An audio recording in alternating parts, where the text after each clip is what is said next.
जो हमारे लिए एक चिंता का विषय है और हम ही नहीं सर्व समाज और एक मित्रता के लिए भी कलंक का विषय है। आज हमारा यहाँ पे एकत्रित होना हमारे मित्र एवं सभी के साथी सरपंच हनुमान जी अनुत्या के जो हत्याकांड जिसको अब साबित कर रहे हैं एफएसएल रिपोर्ट आने के बाद में ऐसा लग रहा है कि हत्या हुई है, उस संदर्भ में न्याय पाने के लिए सब यहाँ पे एकत्रित हुए हैं। जब उनकी मौत हुई तब सामान्यतः ये लग रहा था कि ये हार्ट अटैक है, लेकिन एफएसएल रिपोर्ट आने के बाद में अब सब लोगों को ये विदित हो गया कि उनको जहर दे के मारा गया है और एफएसएल रिपोर्ट झूठी नहीं हो सकती, ये भी सब लोग आश्वस्त हैं। तो ऐसी क्या घटनाक्रम हुआ और अब तक कार्रवाई क्यों नहीं हुई, इसको लेकर सर्व समाज में आक्रोश है। सब लोग चाहते हैं, सब मित्र ये चाहते हैं, क्योंकि कई इस संदेह के घेरे में उनके मित्र भी हैं, उनके परिवार वाले भी, उनके दोस्त भी हैं, क्योंकि सबके दायरे में वो हैं जो उनके नजदीक रहे हैं। तो उन सबकी भी यह मंशा है कि कोई भी आरोपी हो पकड़ में आए, वरना इस पे अगर आरोपी साबित नहीं होगा, पकड़ में नहीं आएगा, तो इन लोगों पे कलंक लग जाएगा जो इसमें आरोपी नहीं है, जिन्होंने ये गुनाह नहीं किया। इसलिए सब लोग ये सर्वमान्य सब समाज ये चाहता है कि आरोपी पकड़ में आना चाहिए और उसके लिए हमें आगे की कार्रवाई क्या करनी है। तो इस विषय में हमने सीओ साहब को भी ज्ञापन दिया था 1 महीने पहले, उसका लगभग 1 महीने का समय हो गया है। उन्होंने भी जांच की है, तो उस विषय को भी लेकर हम चर्चा करेंगे कि जांच कहाँ तक पहुंची है और जांच में कहाँ पर कमी है, तो उसमें अपन क्या बेहतर कर सकते हैं, किस राजनीतिक दबाव, कहाँ से अपन राजनीतिक दबाव बनाए, प्रशासनिक दबाव बनाए, ताकि इस हत्याकांड का खुलासा हो सके। इस विषय को लेकर आज हमारे बीच में मैडम PFL जो न्यूज़ चैनल है वो भी यहाँ पे पधारे हैं। इनका कई बार में हम देखते रहते, कई मामलों में इन्होंने मुद्दे को उठाकर और बड़े स्तर पर इस विषय को रखा है, जहाँ पर उच्च अधिकारियों, उच्च नेताओं के पास ये बात पहुंची, तो कई मामलों का इन्होंने खुलासा किया है। आज ये पधारे तो हम इस पर विश्वास करते हैं कि निश्चित रूप से इस विषय का भी खुलासा होगा।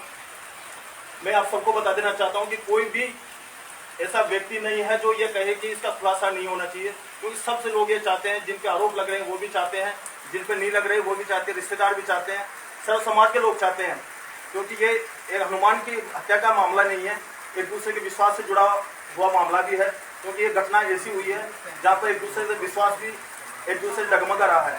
तो आज हम इस विषय में यहाँ पर एकत्रित हुए हैं।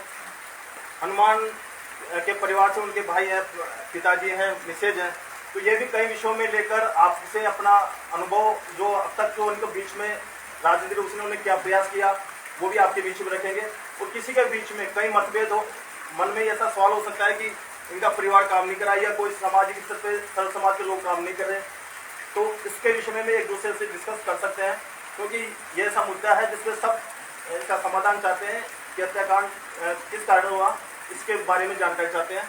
तो आज हम सब यहाँ पर एकत्रित हुए हैं, इस बारे में हम बैठ के इस बारे में चर्चा करेंगे कि आगे की अपनी रणनीति क्या होगी और अब तक हमने क्या प्रोग्रेस की है इस हत्याकांड के बारे में।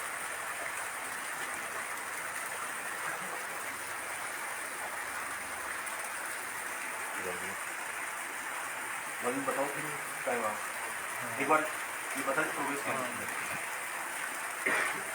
क्या राम जब से रिपोर्ट आई थी, मैं खुद, मेरे परिवार में मेरा छोटा वाला भाई वो नौकरी करता है, इसको टाइम नहीं मिलता, जिससे बाहर रहता है, इससे छोटा वाला भाई वो पढ़ाई करता है, घर का छोटा मोटा काम देखता है, पिताजी ये खेती करते हैं, इनको नहीं जाने आने में ना तो समझ से अनपढ़ आदमी, सारी जिम्मेदारी मेरे ऊपर है, सारी भागा दौड़ी घर बार पूरी जिम्मेदारी मैं देखता हूँ।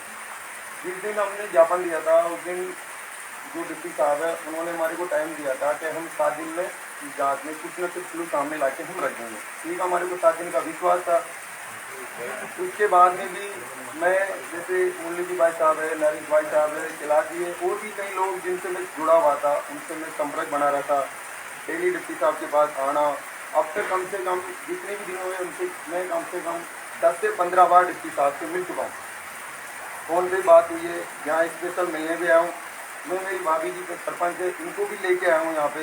मैं यहाँ आया तो डिप्टी साहब अधिकतर 10 से 15 बार में मेरे को कम से कम 5 बार मिले, 5 बार से ज़्यादा मेरे को यहाँ पे नहीं मिले। कभी बोले मैं बाहर गया हूँ, कभी बोले मैं वहाँ हूँ, कभी बोले मैं वहाँ हूँ। आज सो रहे हैं, उनके जो नीचे है काम करते हैं पुलिस वाले, उनसे मेरी बातचीत हुई। मैंने उनको बताया कि मेरे ऊपर एक राजनीतिक प्रेशर पड़ रहा है, मेरे परिवार को दबाया जा रहा है कि आपका परिवार बिक चुका है, आपके परिवार में 40 लाख पहुंच चुके हैं। आपके परिवार को, छोटे वाले भाई हैं, उसको एसआई में नौकरी लगा दी गई है और आपका परिवार पैसे लेके बिक गया। आपका परिवार में से ही कोई ना कोई कारण है, इसलिए आपका परिवार आगे नहीं आ रहा। जबकि जो भी जिम्मेदारी है मेरे ऊपर है, पूरी केस की भागा दौड़ी मैं कर रहा हूँ, सच्चाई मेरे सामने है, जितनी भी पूरी डिटेल है केस की सारी सब कुछ मेरे सामने है। ऐसा नहीं है, जिन जिन लोगों को मैं जानता हूँ उनसे मैं डेली संपर्क भी बना रहा हूँ, उनसे बातचीत भी कर रहा हूँ, कैसे क्या करें, उनसे दिशा निर्देश भी लेता रहता हूँ मैं। और उनसे ये भी पूछता हूँ कि यार मैं अकेला आदमी हूँ, मेरे साथ कोई नहीं है। मेरे गांव में इतनी विरोधी है कि मेरे गांव में आज जितने भी लोग बैठे हैं मेरे गांव में से एक भी बंदा नहीं है। जितने भी लोग हैं 2, 5, 10, 20 आदमी मैं लेके आऊँ, वो मेरी पंचायत के आदमी है। कल से मैं मेरे गांव में संपर्क बना रहा हूँ, मेरे गांव के लोगों से संपर्क बना रहा हूँ। कोई भी मेरी गाड़ी में बैठ के नहीं आया, फिर भी मैं जो लोग मेरे साथ लगे, जो मेरे साथ आए, मैं उन सबको यहाँ लेके आया हूँ। कल मैं उनसे मिला था, मैंने बोला भाई साहब मेरे परिवार को बदनाम किया जा रहा है, कई सारे डाक डब्बे लग रहे हैं। आपकी न्यूज़ में आपने सुनील लालपुर की बात करी, उसमें भी आपने बोला कि हो सकता है कहीं ना कहीं परिवार भी पुलिस की मदद नहीं कर रहा है, परिवार पीछे हट रहा है। सुनने में आया था कि आप लोगों के 164 के बयान हुए हैं, हाँ, तो वो तो तभी होते हैं कि जब परिवार सहयोग नहीं करता, ऐसा सुनने में आया हाँ, है। ऐसा नहीं है? वो आपकी बात सही है मैडम। 164 के बयान होने चाहिए। डिप्टी साहब ने मेरे को बोला कि आपके 164 के बयान होंगे परिवार के। ठीक है सर, उनकी हमारे जो भी बयान होंगे हम आपकी जैसी मदद होगी वैसी मदद करने के लिए हम तैयार हैं। तो हमारे पास एक नोटिस आया, निवाई थाने से नोटिस लेके गया, एक कांस्टेबल नोटिस मेरे पास लेके आया। उसमें नोटिस मेरी भाभी जी के पिताजी का, जो उन्होंने एफआईआर जो दर्ज कराई थी उनका नाम था। नोटिस में बोला कि आपको कल इतने बजे आपको कोर्ट में हाजिर होना होगा। ठीक है, मैंने हम हाजिर हो जाएंगे, आपके 164 के बयान होंगे। मैंने डिप्टी साहब को पूछा, 164 के बयान क्यों हो रहे हैं अभी इतनी जल्दी? तो आपके 164 के बयान इसलिए हो रहे हैं कि ये जो केस है इतना पेचीदा बढ़ा जा रहा है कि इसमें कहीं जुत्ती हमारी पकड़ में आ नहीं रही। जो 4 आदमी जिस वक्त मौजूद थे वारदात के टाइम पे, उनसे भी हमने पूछताछ करी है, उनसे भी हमें कहीं ना कहीं कुछ ऐसा लग नहीं रहा कि उन्होंने इस घटना को अंजाम दिया है। इसके अलावा और भी लोगों से उन्होंने पूछताछ करी है, उनके मोबाइल की लोकेशन से भी उन्होंने, डिप्टी साहब ने अपनी जो भी कार्रवाई की वो करी है। तो वो बोले कि अपन एक बार इनका जो नार्को टेस्ट और पोलीग्राफी जो टेस्ट होता है वो कर लेते हैं। ये टेस्ट तभी होगा जब आपका 164 का बयान होगा। 164 के बयान हो जाएंगे ना, तो आपके मजिस्ट्रेट के सामने जो अपने कोर्ट है वहाँ पे 164 के बयान होंगे ना, उसके बयानों के बाद में हम हाई कोर्ट से इसकी अनुमति लेंगे। डिप्टी साहब ने बोला कि ये जो पहला केस है पौंग जिले के अंदर जिसमें ये दोनों टेस्ट पहली बार हो रहे हैं, आज तक कोई केस में ऐसा टेस्ट नहीं हुआ, नार्को टेस्ट और ये पोलीग्राफी टेस्ट पौंग जिले के अंदर कभी नहीं हुआ। तो इसके लिए हमारी को भी गवर्नमेंट से अनुमति लेनी पड़ती है। ठीक, मैंने बोला डिप्टी साहब को, उनके साहब आपको जो अच्छा लगे, आपको जो जिस तरह से आपकी जांच में जो भी कार्रवाई आपको करनी है, हमारी जहाँ पे आपको ज़रूरत पड़ती है, मैं आप मेरे को जब भी आप मुझे बुलाओगे मैं आपके पास आने के लिए तैयार हूँ। आप मुझे बुलाओ, पापा को बुलाओ, मेरी फैमिली को कहीं पर भी बुलाओगे, हम आपका हर तरीके से साथ देने के लिए तैयार है। डिप्टी साहब ने मेरे को बुलाओ उस दिन 164 के बयान होने के बाद में, फिर मदन मेरे को थोड़ा टाइम चाहिए।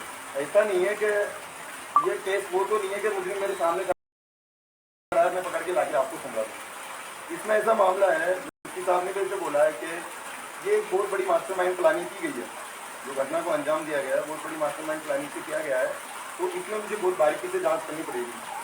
मैंने बोला ठीक है साहब, आप अपने हिसाब से करो। तो डिप्टी साहब ने भी बोला कि सीबीआई की जांच होती है, आप जांच चेंज करा लो, सीबीआई की जांच होगी, उसमें भी कम से कम 1.5, 2, 3 महीने तो लगते हैं। नॉर्मली ऐसा है नहीं कि मैं कल ही जाके इसको सामने ला के रखें। और मैं एक ऐसा आदमी हूँ कि मैं किसी बेगुनाह को इसमें नहीं फंसाऊंगा।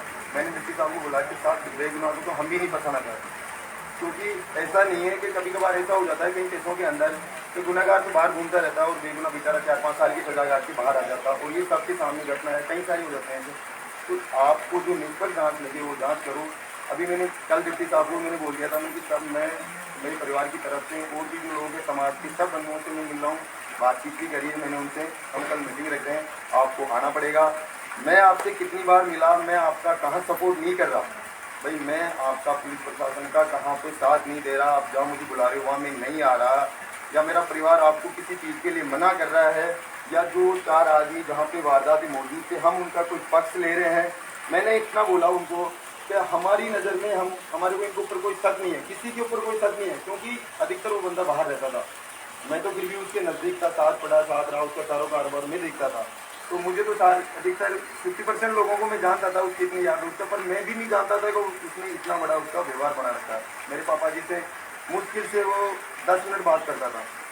मम्मी से वाइफ थी उनकी, रात को आता था 9-10 बजे, सोया, बातचीत करी और सुबह अपने काम पे निकल जाता था। तो फैमिली को, पापा मम्मी वाइफ छोटे वाले भाई, इनको तो कोई पता ही नहीं था, सारा काम नहीं देखता था। तो मैंने उनको बोला डिप्टी साहब को, कि साहब आपको जो भी करना है आप जांच करो, हमारी तरफ से हम 4 बंदों का कोई पक्ष नहीं ले रहे। जो 4 जो बंदे बैठे हुए हैं, मैंने आज सुबह भी बाबू को फ़ोन किया, कजोर को फ़ोन किया, मैंने कि भैया आप अगर गुनहगार हो तो आप वहाँ पे गुनहगार हो या नहीं हो तो आप वहाँ पे आओ, आप अपनी बेगुनाही वहाँ साबित करो, मेरे सामने नहीं, ना पुलिस की, जनता के सामने भी आपको अपनी बेगुनाही साबित करनी पड़ेगी, पुलिस को बताना पड़ेगा। हम आपका कोई पक्ष नहीं ले रहे, जो भी न्याय करेगी पुलिस करेगी, हम हमारे कहने से किसी को गुनहगार नहीं बताएंगे। ऐसा नहीं है कि मैं किसी का नाम ले लूँ कि मेरे को तो इसके ऊपर तक है कि ये गुनहगार है, पुलिस उसको हटा के अंदर डाल देगी। मैंने पुलिस को बोला कि साहब जिस दिन किरोड़ी लाल जी के पास हम गए, उस दिन मैंने डिप्टी साहब को फिर फ़ोन किया, मैंने कहा साहब डॉक्टर साहब 4 तारीख का हम एसपी साहब के पास ज्ञापन देंगे, 12 तारीख को हम आंदोलन करेंगे। डॉक्टर साहब से मेरी बात हुई, हम लोग भी गए, कई सारे लोग हैं। डिप्टी साहब ने मुझे ऐसे बोला कि आप तो आंदोलन तो दूर की बात है, आप आंदोलन छोड़ो, आप तो मेरे पास 30-40 आदमी आ जाओ, मैं चारों गुटा के अंदर डाल दूंगा, कोर्ट जाने इनका काम जाने में फ्री हूँ। ये डिप्टी साहब के कहे हुए वर्ड है। मैं डिप्टी साहब को अभी बुला रहा हूँ यहाँ पे, मैंने उनको बोल दिया कि मेरे ऊपर जनता विश्वास नहीं करेगी, आपको जवाब देना पड़ेगा जनता को, भाई आपने अब तक केस में क्या किया क्या नहीं किया और हमारे परिवार की कहाँ पे क्या कमी है। मैंने उनको भी बोला कि जो लोग हैं हमारे परिवार के ऊपर दाग धब्बे लगा रहे हैं, खैर उन चीज़ों से हमारे कोई फर्क नहीं पड़ता। आज हमारे परिवार में कोई कमी नहीं है, हम 1 रुपये पे भी बिकने वाले इंसान ही है, भगवान की दया से हमारे पास सब कुछ है। वो बंदा हमारे पास सब कुछ छोड़ के गया। जैसे ये सब कुछ शुरू यहाँ से हुआ था हाँ। कि जब FIR की बात आई थी, जब FSL आई थी, हाँ। उसके अगले दिन जो हमें सुनने में आया वो ये है कि आप लोग FIR कराने से मना कर रहे थे कि हम इन लोगों के खिलाफ नामजद FIR नहीं कराएंगे क्योंकि ये लोग इसमें शामिल नहीं हो सकते। इस बात का मैं आपको जवाब दूँ। मेरे पास एसपी साहब का, डिप्टी साहब का फ़ोन आया कि मदन आपकी भाई की रिपोर्ट आ चुकी है, आप थाने आ जाओ। मैंने बोला साहब को, मुझे साहब मैं अकेला हूँ या मेरे परिवार को लेके आऊँ? कि नहीं अभी तो आप अकेले आ जाओ, एक बार देख लो, इसमें कुछ हमारे को कोई पोर्शन से संबंधित कुछ मामला लग रहा है तो आप आके अभी देख लो। हमने इसको रिपोर्ट को SMS भेजा है डॉक्टरों से वेरीफाई करने के लिए, तो ये वापस आ जाएगी, उसमें हमारे को भी खुल के पता लग जाएगा भाई इसमें क्या है क्या नहीं है। तो अभी तो आके आप देख लो, FSL रिपोर्ट आ गई। तो मैं आया उनके पास, मैंने उनसे पूछा, देखा, रिपोर्ट बताई, उन्होंने बोला कि पोर्शन से संबंधित हमारे को कोई मामला लग रहा है तो आप कल अपने पिताजी को ले आओ, परिवार के जो भी लोग आप उनको लेके आ जाओ, आप अपने हिसाब से FIR दर्ज कराओ, आप अपने हिसाब से जो भी कार्रवाई करो, कल आ जाओ, कल रिपोर्ट भी वापस SMS से यहाँ आ जाएगी। दूसरे दिन मैं मेरे पापा जी को लेके आया और मेरे गांव से 1 बंदे थे, उनको भी मैं लेके आया। आगे हम थाने में आगे हमने मिला, नरेश भाई साहब से मेरी उस दिन पहले बात हो गई। भाई साहब को मैंने बोला ठीक है, भाई साहब डायरेक्ट देवाई आ गए थे। तो दूसरे दिन की बात है, जिस दिन रिपोर्ट दर्ज कराई, उस दिन मैं थाने में गया, पापा जी वगैरह को सबको लेकर गया थाने में, हमने जाके वहाँ पे बातचीत करी। तो अपने जो अजय कुमार जी है CI साहब, उनसे मिला, उन्होंने बोला मेरे को कि रिपोर्ट दर्ज करा दो। ठीक है साहब, रिपोर्ट दर्ज करा देंगे।